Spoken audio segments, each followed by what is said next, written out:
ಎಲ್ಲರಿಗೂ ನಮಸ್ಕಾರ. Good morning everyone. ನನ್ನ ಹೃದಯದಲ್ಲಿ ಸದಾ ಜೀವಂತವಾಗಿರುವ ಹೆಸರು ಡಾಕ್ಟರ್ ಪುನೀತ್ ರಾಜ್ಕುಮಾರ್, ಅಪ್ಪು ಸರ್. ಕನ್ನಡದ ದಿಗ್ಗಜ ಡಾಕ್ಟರ್ ರಾಜ್ಕುಮಾರ್ ಅವರ ಪುತ್ರರಾಗಿದ್ದರೂ ತಮ್ಮದೇ ಆದ ಪ್ರತಿಭೆ, ಪರಿಶ್ರಮ ಮತ್ತು ಸರಳತೆಯಿಂದ ಲಕ್ಷಾಂತರ ಜನರ ಹೃದಯ ಗೆದ್ದ ಮಹಾನ್ ವ್ಯಕ್ತಿ. ಬಾಲನಟನಾಗಿ ರಾಷ್ಟ್ರ ಪ್ರಶಸ್ತಿ ಗೆದ್ದು ನಂತರ ನಾಯಕನಾಗಿ ಕನ್ನಡ ಚಿತ್ರರಂಗದಲ್ಲಿ ಪವರ್ ಸ್ಟಾರ್ ಎಂಬ ಹೆಸರನ್ನು ಪಡೆದರು.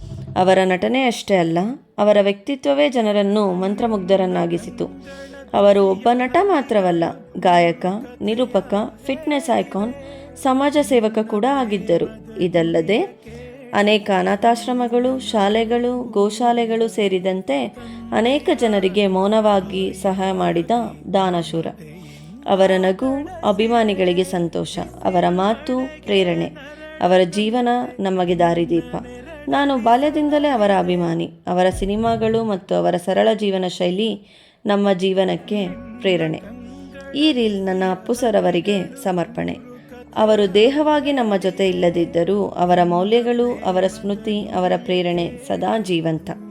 ಅಪ್ಪು ಸರ್, ನೀವು ನಮ್ಮ ಹೃದಯದಲ್ಲಿ ಎಂದಿಗೂ ಇರುತ್ತೀರಾ. ಧನ್ಯವಾದಗಳು. Thank you everyone.